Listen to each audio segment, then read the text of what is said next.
नमस्कार शिक्षकगण, स्वागत है आपका अपने YouTube channel Bihar board study point Prince sir पे। जैसा कि आप लोग जानते हैं कि यहाँ पे सीटेट एंड टेट की स्पेशल तैयारी कराई जाती है और आज जो हम लोग पढ़ रहे हैं वो चाइल्ड डेवलपमेंट एंड पेडागोजी का टॉपिक है। और आज हम लोग पढ़ने वाले हैं टॉपिक नंबर 11, जिसका नाम है शिक्षार्थियों के मध्य यानी बीच व्यक्तिक विभेद लिंग। मतलब कौन सा लिंग के आधार पर भेद होता है, जाति के आधार पर भेद, भाषा के आधार पर भेद, समुदाय, धर्म आदि के विविधता पर आधारित विविधों को समझना है कि बच्चों के बीच इन सारी चीज़ों को लेकर कैसे भेदभाव किए जाते हैं। उन सारे टॉपिक को आज हम लोग कवर करेंगे इस टॉपिक नंबर 11 में। बड़ा ही इंपॉर्टेंट टॉपिक है ये, तो इसको आप लोग अच्छे से चलिए समझिए। और चैनल पे नए हैं तो प्लीज़ प्लीज़ चैनल को सब्सक्राइब कर लीजिए और सब्सक्राइब करने के बेल आइकन को दबा दीजिए। तो चलिए बिना टाइम गवाए हम लोग टॉपिक को स्टार्ट करते हैं। तो हमारा पहला टॉपिक है वैयक्तिक भिन्नता, अर्थ, कारक एवं महत्व। कि वैयक्तिक भिन्नता का अर्थ क्या होता है, फिर इसके कौन कौन से कारक हैं और फिर इसका क्या क्या महत्व है। तो आइए तीनों में से एक एक करके सबको हम समझते हैं। प्रत्येक प्राणी अपने जन्म से ही विशेष शक्तियों को लेकर जन्म लेता है। हर व्यक्ति में, हर एक व्यक्ति में उसके जन्म से ही कुछ विशेष लक्षण होते हैं, उसके अपने कुछ गुण होते हैं। क्योंकि आपको पता है कि हर व्यक्ति किसी न किसी गुण में तेज होता है। ये विशेषताएं उसको माँ एवं पिता के पूर्वजों से हस्तांतरित की गई होती है। वो विशेषता कहाँ से मिली होती है, तो उनके माँ बाप से या उनके पूर्वजों से। हस्तांतरित मतलब होता है एक जगह से दूसरे में प्रवेश करना, एक जगह से दूसरे जगह जाना। इसी के साथ पर्यावरण भी छात्र के विकास पर प्रभाव डालता है। जैसे कि हम लोग तीसरे टॉपिक में पढ़े थे कि आनुवंशिकता एवं वातावरण का प्रभाव। तो एक बच्चे के अंदर कौन से गुण हैं वो उसके माता पिता से भी मिलते हैं और उसके वातावरण का भी उस पर बहुत अधिक प्रभाव पड़ता है। अतः स्पष्ट है कि सभी छात्र एक दूसरे से भिन्न होते हैं। तो इस प्रकार हम कह सकते हैं कि सभी छात्र एक दूसरे से क्या होते हैं, भिन्न होते हैं, अलग अलग होते हैं। एक कक्षा या एक समूह के विद्यार्थियों में विभिन्न प्रकार की भिन्नताएं होना असाधारण बात नहीं है। मतलब एक ही कक्षा में या एक ही समूह में सभी विद्यार्थी बैठते हैं, लेकिन सही विद्यार्थियों में विभिन्नता पाई जाती है। तो ये कोई असाधारण बात नहीं है, ये कोई छोटी बात नहीं है। ये भिन्नताएं विद्यार्थियों में विभिन्न विशेषताओं के रूप में मिलते हैं। मतलब एक ही क्लास में अगर 30 बच्चे हैं, 40 बच्चे बैठे हुए हैं, तो सभी बच्चों में अलग अलग क्वालिटी, अलग अलग गुण दिखाई देंगे आपको। तो ये होता है वैयक्तिक भिन्नता, इसे कहते हैं वैयक्तिक भिन्नता। अब इसका अर्थ समझते हैं। तो वैयक्तिक विभिन्नता का अर्थ क्या होता है, तो जब दो बालक विभिन्न समानताएं रखते हुए भी आपस में भिन्न व्यवहार करते हैं तो इसे वैयक्तिक भिन्नता कहा जाता है।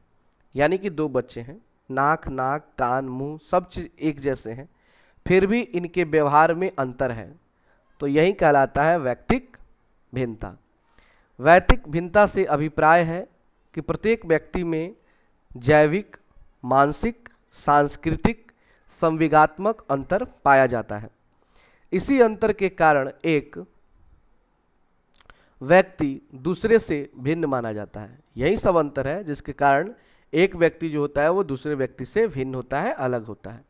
अतः कोई भी दो व्यक्ति समान नहीं होते। यहाँ तक कि जुड़वा बच्चों में भी असमानता पाई जाती है। आप देखेंगे कि जो जुड़वे बच्चे होंगे उनमें भी क्या पाया जाता है, असमानता पाया जाता है। इस दृष्टि से वैयक्तिक भिन्नता प्रकृति द्वारा प्रदत्त मतलब दिया गया स्वाभाविक गुण है।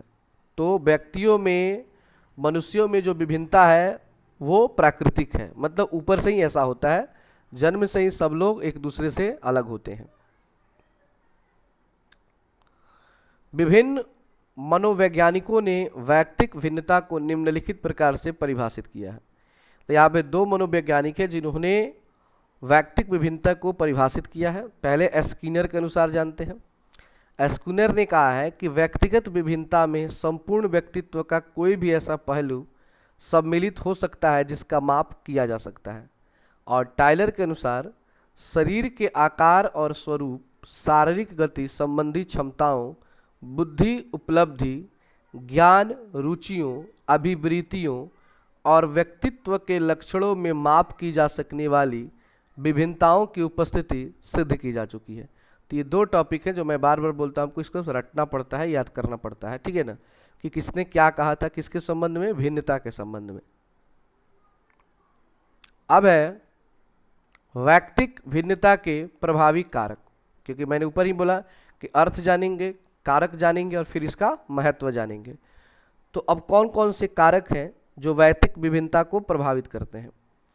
तो वैयक्तिक विभिन्नता का प्रभाव अधिगम प्रक्रिया तथा उसकी उपलब्धि पर पड़ता है।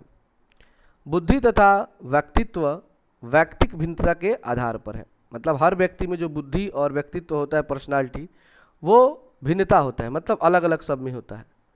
इसके कारण सीखने की क्रिया प्रभावित होती है।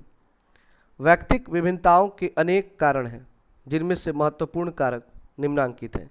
अब उनमें से कौन कौन से कारक हैं, तो आइए जानते हैं कि जो विभिन्नता पाई जाती है। पहला है वंशानुक्रम।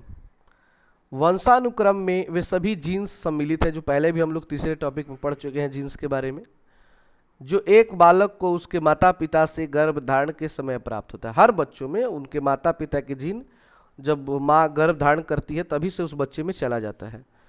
वंशानुक्रम एक प्रकार की वंश परंपरागत शक्ति है, जिसके द्वारा माता पिता और पूर्वजों के गुण नवनिर्मित शिशु में स्थानांतरित होते हैं। यानी कि माता पिता और उनके पूर्वज के जो गुण होते हैं वो नवनिर्मित शिशु, यानी जो छोटा नवजात शिशु होता है, उसमें चला आता है।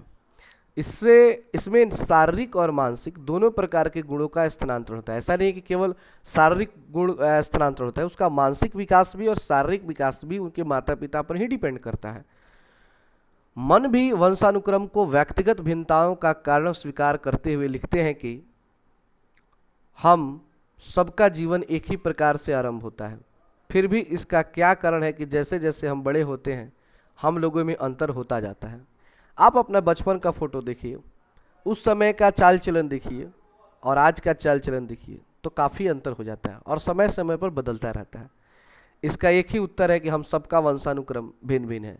इसलिए हम कह सकते हैं कि जब भी हमें हमारे माँ बाप ने हमें गुण दिए, वो सबका टाइम अलग अलग था, इसलिए सभी लोग अलग अलग तरह के होते हैं।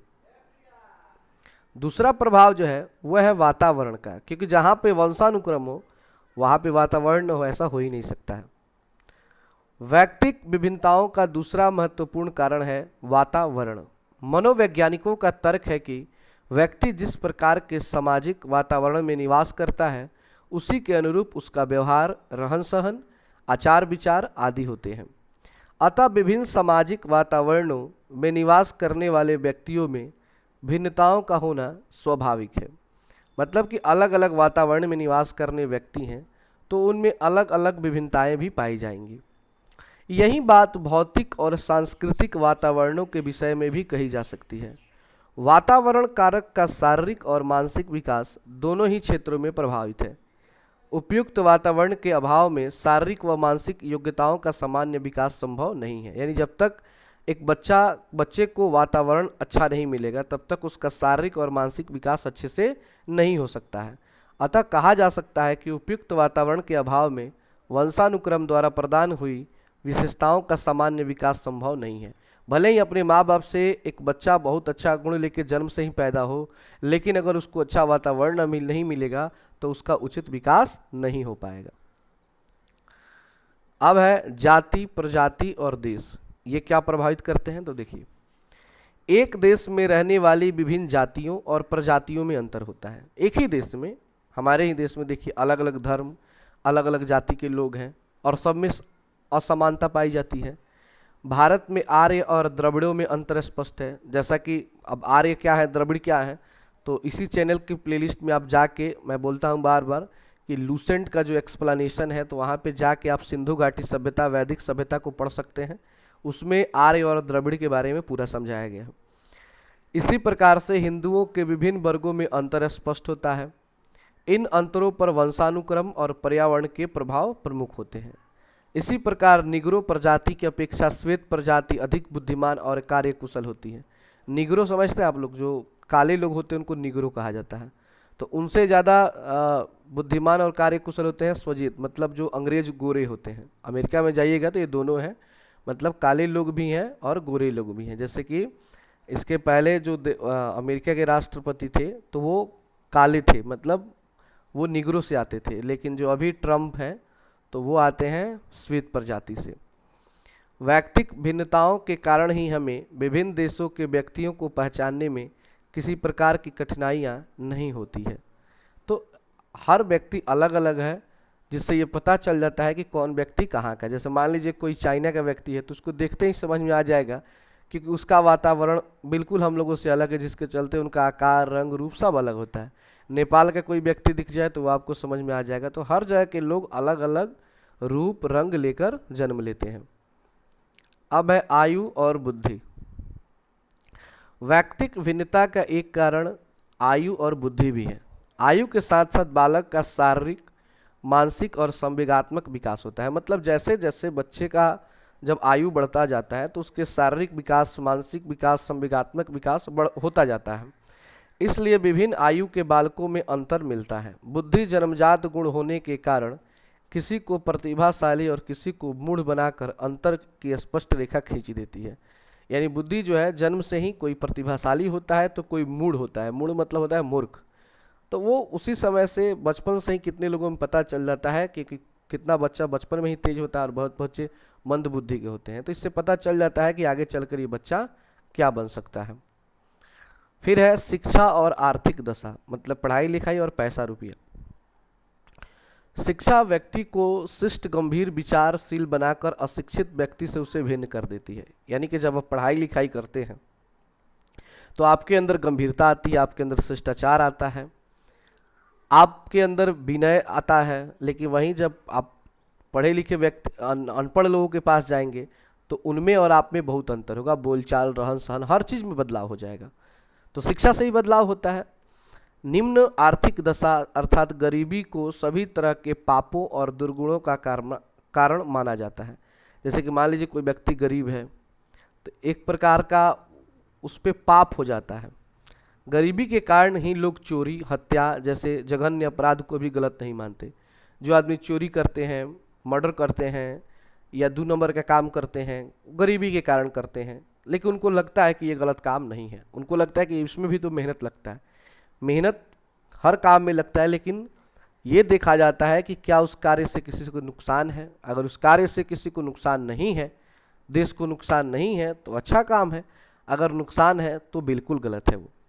परंतु ये लोग उन व्यक्तियों से पूर्णतया भिन्न हैं जो उत्तम आर्थिक दशा के कारण प्रत्येक कुकर्म को अक्षम्य अपराध मानते हैं। लेकिन जो लोग पैसे रुपये में आगे होते हैं वे लोग गलत को हमेशा गलत ही मानते हैं और उनका कहना है कि अपराध क्षमा करने योग्य नहीं होता है।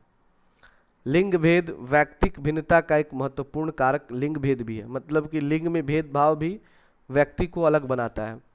इस भेद के कारण बालक और बालिकाओं की शारीरिक बनावट, संवेगात्मक विकास की कार्य क्षमता में भी अंतर मिलता है। क्योंकि लड़कों का शरीर, लड़कियों का शरीर बिल्कुल अलग होता है, उनकी सोच भी अलग होती है, संवेगात्मक विकास भी अलग अलग होता है। स्किनर का विचार है, स्किनर एक मनोवैज्ञानिक हैं, बहुत ही फेमस है वो, इनसे सवाल हमेशा रहता है। तो उनका मानना है कि बालिकाओं में स्मृति योग्यता अधिक और बालकों में शारीरिक कार्य करने की क्षमता अधिक होती है। मतलब उनका मानना है कि लड़कियों में क्या होता है ना कि किसी चीज़ को याद करने की जो योग्यता है वो बहुत अधिक होती है। मतलब वो जल्दी किसी चीज़ को भूलती नहीं है। और लड़कों में क्या होता है कि शरीर में, मतलब ये शरीर में मजबूत होते हैं। बालक गणित और विज्ञान में बालिकाओं से आगे होते हैं। यानी लड़के जो होते हैं गणित और विज्ञान में तेज हो जाएंगे, लेकिन जब बालिकाएं, लड़कियां जब आएंगी तो भाषा और सुंदर हस्तलेख में बालकों से आगे होती है। लेकिन लड़कियों को अन्य सब्जेक्ट दिया जाए या राइटिंग देखा जाए तो वो लड़कों से काफ़ी अच्छा होता है। बालकों पर सुझाव का कम प्रभाव पड़ता है पर बालिकाओं पर अधिक। अगर शिक्षक किसी बात को क्लास में समझा रहा है कि हमें क्या करना चाहिए, किस प्रकार पढ़ना चाहिए, तो इन सब का असर बच्चों पे कम पड़ता है। मतलब लड़कों पे कम पड़ता है लेकिन लड़कियों पे अधिक पड़ता है। वे इस चीज़ को बड़े ही गौर से सुनती हैं और अपने आप पर लागू भी करती हैं। इस प्रकार वैयक्तिक भिन्नता के अनेक कारक हैं। जहाँ तक विद्यालयों में शिक्षा ग्रहण करने वाले छात्रों का प्रश्न है, उसकी भिन्नता के कुछ अन्य कारण प्रमुख हैं। इनका उल्लेख करते हुए गैरिसन व अन्य ने लिखा है कि बालकों की भिन्नता के श्रेष्ठ कारणों में प्रेरणा, बुद्धि परिपक्वता, वातावरण संबंधी उत्तीपन में विचलन है। ये गैरिसन ने कहा था। अब हमारा है वैयक्तिक भिन्नता का महत्व। जैसे कि अर्थ जाना हमने, कारक जाना, अब जानेंगे इसका क्या महत्व है। आधुनिक मनोवैज्ञानिक, मतलब आज के मनोवैज्ञानिक, बालकों की वैयक्तिक विभिन्नताओं को अत्यधिक महत्व देते हैं। उनका यह विश्वास है कि इन विभिन्नताओं का ज्ञान प्राप्त करके शिक्षक अपने छात्रों का सर्वाधिक हित कर सकता है। मतलब आज के वैज्ञानिकों का मानना है कि अगर बच्चों के विभिन्नताओं पे हम ध्यान दें और हर बच्चे को अच्छे तरीके से समझें तो हम उसमें काफ़ी अच्छे से विकास कर सकते हैं, क्योंकि सभी बच्चे अलग हैं तो सबको अलग अलग तरीके से समझना होगा। साथ ही शिक्षा के परंपरागत स्वरूप में क्रांतिकारी परिवर्तन करके उसे बालकों की वास्तविक आवश्यकताओं के अनुकूल बना सकता है। तो एक शिक्षक चाहे तो हर बच्चे को पर्सनली समझ करके और उसमें काफ़ी बदलाव कर सकता है, क्रांतिकारी बदलाव ला सकता है। औद्योगिक मनोविज्ञान, शिक्षा मनोविज्ञान और बाल मनोविज्ञान के क्षेत्रों में वैयक्तिक भिन्नताओं का महत्व सर्वाधिक है। और कुछ महत्व इस प्रकार हैं। तो इस तरह के 7 महत्व हैं। चलिए सातों को एक एक करके हम लोग समझते हैं। पहला महत्व है, व्यक्तियों के वर्गीकरण में वैयक्तिक भिन्नताओं का ज्ञान आवश्यक है।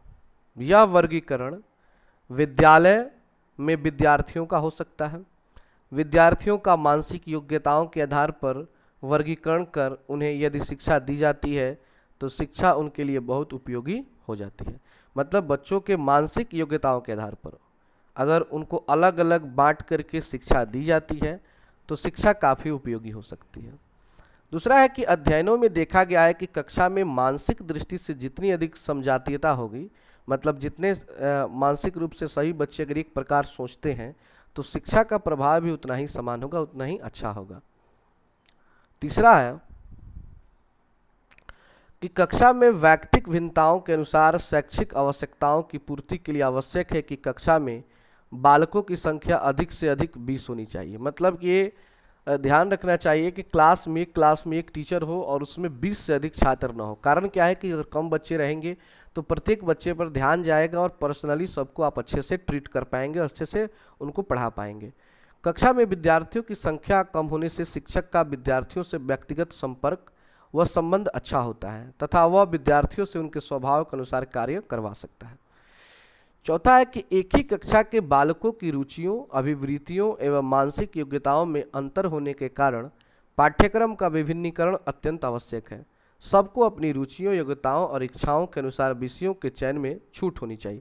मतलब एक शिक्षक को ये ध्यान देना चाहिए कि बच्चे जिस विषय को पढ़ने में इंटरेस्टेड हैं ज़्यादा, उसी विषय में उनको काफ़ी आगे ले जाना चाहिए ताकि वे उस विषय में कुछ अच्छा कर सकें।